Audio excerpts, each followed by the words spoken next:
Flicker king और हरियाणा के खेल मंत्री संदीप सिंह ने टोक्यो ओलंपिक जा रहे खिलाड़ियों को शुभकामनाएं देते हुए कहा कि भारतीय खिलाड़ी पूरी तरीके से तैयार हैं। इस बार हरियाणा के 31 खिलाड़ी टोक्यो में जा रहे हैं। खेल मंत्री संदीप सिंह से खास बातचीत की हमारे सहयोगी विपिन परमार ने। बॉर्डर पर जवान, खेत में किसान और खेल के मैदान में खिलाड़ी, तीनों देश की आन के लिए जीते हैं। सोना आप चाहे जितना खरीद लें, लेकिन जो पदक आप जीतता है खिलाड़ी, उसकी जो चमक होती है, उससे ना केवल देश का मान बढ़ता है बल्कि तिरंगे की शान भी बढ़ती है। ऐसे में टोक्यो ओलंपिक के लिए ताल ठोकी गई है और पूरी तैयारी के साथ पूरा कंटिंजेंट जो है वो टोक्यो के लिए इस समय तैयारी कर रहा है। हमारे साथ बात करने के लिए हमारे साथ इस समय हरियाणा के खेल मंत्री संदीप सिंह साहब मौजूद हैं। सरदार संदीप सिंह सर, किस तरह से देखते हैं, आप खुद खिलाड़ी रहे हैं, एक जज्बा रहता है, एक जुनून रहता है, और इतने बड़े टूर्नामेंट से पहले क्या कुछ मनोस्थिति जो है खिलाड़ी की चल रही होती है? हरियाणा से कितने खिलाड़ी जो है प्रतिनिधित्व करने वाले हैं, क्या कुछ मोटिवेशन आपकी ओर से उन्हें? देखिए, आपने बहुत बड़ी बात करी कि गोल्ड तो कोई भी खरीद सकता है, लेकिन पदक जो है वो मेहनत के साथ ही जीता जाता है। और हरियाणा जो है उसमें मेडलों में सबसे आगे चल रहा है। अगर हम पुराने कई सालों का रिजल्ट उठाकर देखें तो कोई ज़माना ऐसा था कि हरियाणा की जो पार्टिसिपेशन थी बहुत कम होती थी, फिर वो पार्टिसिपेशन बढ़ने के साथ मेडल जीतने के बाद फिर मेडलों के जो मतलब चाहे वो कोई भी गेम हो, इंडिविजुअल गेम हो, टीम गेम हो, उसमें जो खिलाड़ी हैं उनका दबका शुरू हो गया। वो पूरे देश भर में नहीं, पूरे संसार में उनका नाम चलना शुरू हुआ। तो अब आज एक ऐसा समय आ गया कि हमारे हरियाणा के जो खिलाड़ी हैं वो मतलब हर जगह पर छाए हुए हैं। तो मैं मानता हूं कि जो 31 खिलाड़ी इस बार हमारे हरियाणा के जा रहे हैं, तो वो कहीं ना कहीं उनके मन में यही है कि बस मैक्सिमम हम मेडल जीतें और हरियाणा सरकार की तरफ से जो सपोर्ट है वो मिले। और हम भी ये चाहते हैं कि मैक्सिमम मेडल आए। माननीय मुख्यमंत्री जी से मेरी पिछले सप्ताह चर्चा हुई तो वो कहते हैं मैक्सिमम मेडल आए, और मैक्सिमम मेडल आने पर जो हम पैसा दे रहे हैं ये मतलब वो भी मतलब एक तरीके से कम है। क्यों कम है? क्योंकि जो ओलंपिक्स में मेडल जीत के आता है वो तो एक तरीके का भगवान का रूप है, क्योंकि इतनी मेहनत, इतना बड़ा पूरे विश्व का बड़ा जो ओलंपिक होना, ओलंपिक को सबसे बड़ा माना गया है, और उसमें मेडल जीतना कोई खाला जी का वाड़ा नहीं है जो बोलते हैं। तो ये बहुत बड़ी बात है कि इंडिया को रिप्रेजेंट करना, उसके बाद मेडल जीतना। तो वी आर रेडी, हम रेडी हैं, सरकार रेडी है, वो मेडल जीत कर लाएं और हम उनके स्वागत के लिए पूरी तैयारी में हैं। एक सवाल आपसे खिलाड़ी के तौर पर भी संदीप जी, अमूमन एशियन गेम्स होते हैं, कॉमनवेल्थ गेम्स होती है, वर्ल्ड टूर्नामेंट्स होते हैं, लेकिन मैंने कई बार नोट किया है कि आपकी बाजू पर जो है वो ओलंपिक्स का जो 4 छल्लों का जो एक सिंबल है, 5 छल्लों का जो सिंबल है, ये कितना मायने रखता है खिलाड़ी के लिए? और इससे पहले जब आपका नाम चुना जाता है कि आप ओलंपिक के लिए जा रहे हैं, एक खिलाड़ी की मनोस्थिति क्या होती है, क्या चल रहा होता है उसके दिमाग? मैं इसमें आपके साथ एक वाकया शेयर करता हूँ। 2004 में, मैं अभी उस समय 18 साल का ही था, 18 साल से भी थोड़ा ही कम लगा लो।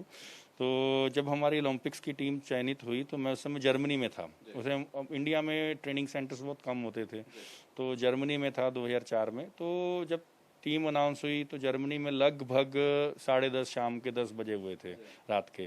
तो मैं वहाँ से इंडिया फ़ोन कर रहा था और मैं अपने घर पे अपने दोस्तों को बता रहा था कि यार मैं ओलंपिक्स की टीम में चयन हो गया हूँ। तो मेरे अंदर इतनी खुशी थी। तो लेकिन खुशी होने के साथ ये भी था कि मुझे परफॉर्म करना है। खुशी होनी चाहिए, क्योंकि आपका जब तक आप किसी चीज़ को अचीव करने के बाद खुश नहीं होते तो आप अगले टारगेट के लिए आप रेडी भी नहीं होते हो।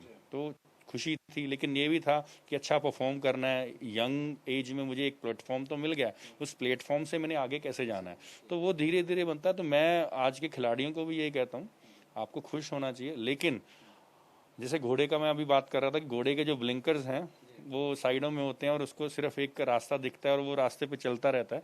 ऐसे ही ओलंपिक्स और बड़ी गेम में जब आती हैं तो खिलाड़ियों को अपना फोकस अपने मेडल की तरफ रखना चाहिए। रेस्ट, अपनी रिकवरी जो है, खाना है, जो अपना ट्रेनिंग है, जो अपनी स्लीपिंग आवर्स हैं, वो अपने अनुसार करके उसको मैनेज करके जो कोचेस द्वारा या मैनेजमेंट द्वारा मिलती हैं उसको फॉलो करें। और डिस्ट्रैक्शंस जो हैं वो कहीं ना कहीं बाधा पहुंचा सकती हैं, उससे जितना दूर रहो उतना अच्छा है। अपने मेडल करें, मेडल जीतने के बाद आप आगे आगे होंगे, और स्पॉन्सर्स, कमर्शियल ऐड, क्योंकि आजकल आपको पता है हर चीज़ स्पोर्ट्समैन के साथ चलती है, तो वो चीज़ आपके पीछे पीछे होगी। मैं श्योरिटी देता हूँ, मेडल लेकर आओ, पूरा इंडिया आपके पीछे होगा।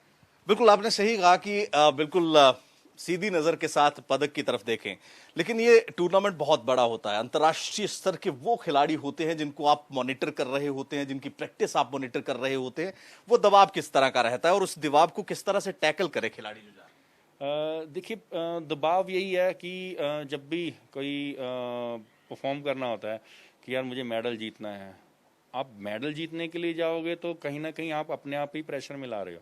आप ये कहोगे मुझे अच्छा परफॉर्म करना है, मुझे पिछली फाइट से ज़्यादा अच्छा परफॉर्म करना है, तो आप अच्छे करोगे। अगर आप ये कहोगे मुझे मेडल जीतना है, तो कहीं ना कहीं आप प्रेशर में आ रहे हो। ये दोनों चीज़ें आपके पॉजिटिव के लिए हैं, लेकिन जो मेडल जीतने वाली बात जब आती है तो कहीं ना कहीं आपका आता है कि मुझे परफॉर्म करना है। अगर आप ये कहोगे मुझे पहले से बेटर करना है, तो आप और बेटर करोगे और मेडल भी जीतोगे। हरियाणा जो है अब यूथ स्तर से जो है खेलों को प्रमोट करने में लगा हुआ है। खेलो इंडिया एक बढ़िया आयोजन जो है वो होने वाला था, उसे पोस्टपोन किया गया है। कोविड मेन वजह बताई जा रही है। कितनी तैयारी है 2022 में अब होने हैं, किस तरह से निचले स्तर से यानी कि छोटी उम्र से ही बच्चों को ट्रेंड किया जाएगा इतने बड़े टूर्नामेंट्स की? देखिए, 21 नवंबर 2021 को खेलो इंडिया होनी थी कह सकते हैं, और थर्ड वेव के कारण इसको आगे भी पुश कर सकते हैं।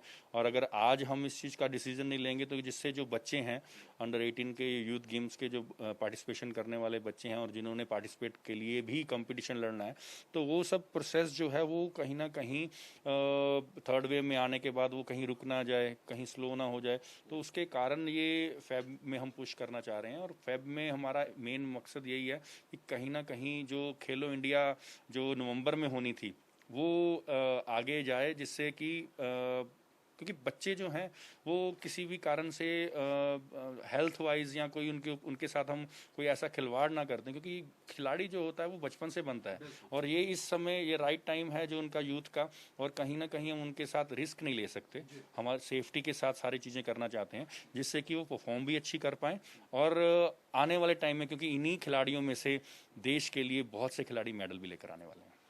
जब हॉकी के मैदान पर फ्लिकर किंग जो है नेट फाड़ दिया करता था बॉल के साथ, उस समय जब मैच जीतते थे, चाहे वो पाकिस्तान के खिलाफ हो, अर्जेंटीना के खिलाफ या ऑस्ट्रेलिया के खिलाफ, क्या किस तरह से सेलिब्रेट किया जाता था? मैं चाहता हूं कि जो आज भावी 31 खिलाड़ी या फिर पूरे देश की ओर से जो रिप्रेजेंटेशन टोक्यो में कर रहे हैं, उनको उसी अंदाज में आप एक बार जो है मोटिवेट करें, जो आपका एक विक्ट्री सिंबल या विक्ट्री कुछ अगर आप कहते थे तो क्या कुछ रहा? देखिए, जैसे मैं टीम गेम से बिलोंग करता हूं, तो टीम गेम में क्या होता था कि एक दिन में डिसीजन नहीं आता है कि आप आज ही गोल्ड मेडल जीत रहे हो या आज ही आपको ब्रॉन्ज या सिल्वर मिल रहा है, लेकिन आप एक एक करके स्टेप बाय स्टेप चलते हो। तो ऐसे ही कुछ गेम ऐसी हैं जो एक ही दिन में या 2 दिन में जिनका डिसीजन आता है, कुछ ऐसी गेम है जिनको 10-12 दिन लगते हैं डिसीजन आने में। तो लेकिन कहीं ना कहीं आपका जो वो टाइम है, चाहे वो 1 दिन वाला, 2 दिन वाला है, चाहे वो 10 दिन वाला है, आप कभी भी ये मत सोचें कि मुझे अगला मैच के देखना, ये वाला तो ऐसे ही अगला मैच। सामने वाले ओपोनेंट को कभी भी कमजोर ना समझें।